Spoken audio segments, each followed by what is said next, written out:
ইরানের ক্ষেপণাস্ত্র এবং ড্রোন হামলার মুখে পড়ে নিজেদের অর্থনৈতিক নিরাপত্তা নিশ্চিতে ইসরায়েলের সঙ্গে ঘনিষ্ঠ সম্পর্ক গড়ে তুলেছে সংযুক্ত আরব আমিরাত। মধ্যপ্রাচ্যের দখলবাজ ও নানা অপকর্মের জনক ইসরায়েলের সঙ্গে সম্পর্ক গভীর করায় আরব আমিরাতকে সমালোচনায় ধুয়ে দিচ্ছেন মুসলিমদের একাংশ। এমনকি আমিরাতের সঙ্গে আরব দেশগুলোর বিভাজন তৈরি হচ্ছে। যেমন দীর্ঘদিনের বন্ধুত্ব ভুলে আরব আমিরাতের থেকে দূরত্ব বাড়িয়েছে মুসলিম বিশ্বের প্রভাবশালী দেশ সৌদি আরব। এছাড়া ইসরায়েলের সঙ্গে হাত মেলানোয় বর্তমানে ইরানের লক্ষ্যবস্তুতে পরিণত হয়েছে আরব আমিরাত। সাম্প্রতিক সংঘাতে ইরানের ব্যাপক ড্রোন ও ক্ষেপণাস্ত্র হামলা আরব আমিরাতের নিরাপত্তা ও অর্থনীতিকে হুমকির মুখে ফেলে। আরব আমিরাতের পর্যটন, আন্তর্জাতিক ব্যবসা ও বিদেশি বিনিয়োগ নির্ভর দেশটি প্রায় ৯০% বাসিন্দাই বিদেশি নাগরিক। ফলে দেশের স্থিতিশীলতা বজায় রাখা আমিরাতের জন্য অত্যন্ত গুরুত্বপূর্ণ হয়ে ওঠে। এই পরিস্থিতিতে ইসরায়েলের সঙ্গে নিরাপত্তা সহযোগিতা আরও জোরদার করে আবুধাবি। যুদ্ধের সময় ইসরায়েলের সহায়তায় ইরানের ছোড়া হাজার হাজার ড্রোন ও ক্ষেপণাস্ত্র প্রতিহত করে তারা। পরবর্তী সময় যুক্তরাষ্ট্রও আরব আমিরাতে আকাশ প্রতিরক্ষা ব্যবস্থা ও সামরিক সহায়তা পাঠিয়েছে বলে নিশ্চিত করেন মার্কিন রাষ্ট্রদূত মাইক হুকাবি।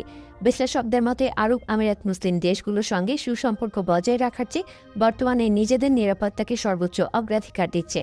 তাই তারা এখন ভবিষ্যতে নিরাপত্তা ও অর্থনৈতিক স্থিতিশীলতার কথা বিবেচনা করে ইসরায়েলকে গুরুত্বপূর্ণ নিরাপত্তা অংশীদার হিসেবে দেখছে।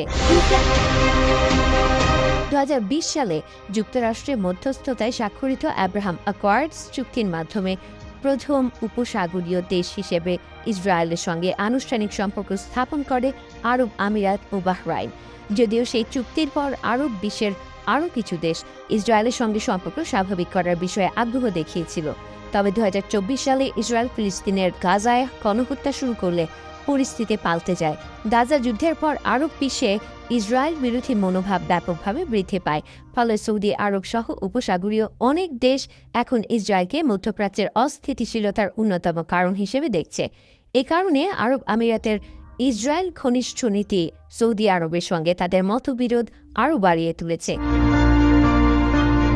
বিশেষজ্ঞদের মতে ইসরায়েল ও ইরানের দ্বন্দ্ব ঘিরে নিরাপত্তা দৃষ্টিভঙ্গিতে সৌদি আরব ও আমিরাতের মধ্যে মূল পার্থক্য তৈরি হয়েছে।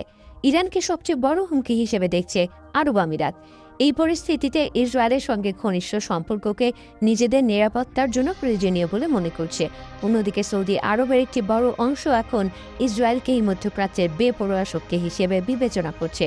সম্প্রতি সৌদি গোয়েন্দা সংস্থার সাবেক প্রধান তুর্কি আল ফয়সাল অভিযোগ করেন, ইসরায়েল মধ্যপ্রাচ্যে নিজেদের প্রভাব বিস্তারের জন্য সৌদি আরব ও ইরানের মধ্যে সংঘাত উস্কে দিতে চাইছে। এদিকে সংযুক্ত আরব আমিরাত ধীরে ধীরে স্বাধীন পররাষ্ট্রনীতি অনুসরণ করছে। দেশটি সৌদি প্রভাবিত ওপেক জোট থেকেও বেরিয়ে গেছে। এছাড়া আঞ্চলিক নানা ইস্যুতে আলাদা অবস্থান নিচ্ছে।